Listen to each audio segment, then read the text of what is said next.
முட்டைக்கனவை எப்படி செய்யறதுன்னு உங்களுக்கு காட்டி தரப்போறோம். இதுல வந்து பச்சை மிளகாய் எடுத்து வச்சுக்கிறேன். இது வந்து பெருஞ்சீரகத்தூள் வறுத்து தூளாகி எடுத்து வச்சுக்கிறேன். இது வெந்தயம், இடிச்ச மிளகாய், சின்ன வெங்காயம் ஒரு 50 கிராம், உள்ளி ஒரு பச்சை மிளகாய், இது கருவேப்பிலை, ரம்பையும் எடுத்து வச்சுக்கிறேன். இனி எப்படி செய்யறதுன்றதை உங்களுக்கு காட்டி தரேன். நான் இப்போ தேங்காய் எண்ணெய் விட போடுவோம்.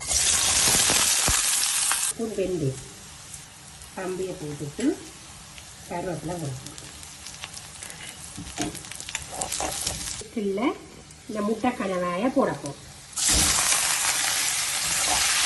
உப்பு, கொஞ்சம் மஞ்சள் தூள், இதில் 150 ml தண்ணி எடுத்து வச்சுக்கிறோம். இதை விடப்போம்.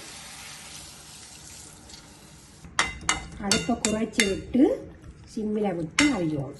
இதில் வந்து இந்த இடிச்ச மிளகாயத்தூளை போடணும். 200 ml கட்டி பழத்து வச்சுக்கிறோம். இதை விட போடணும்.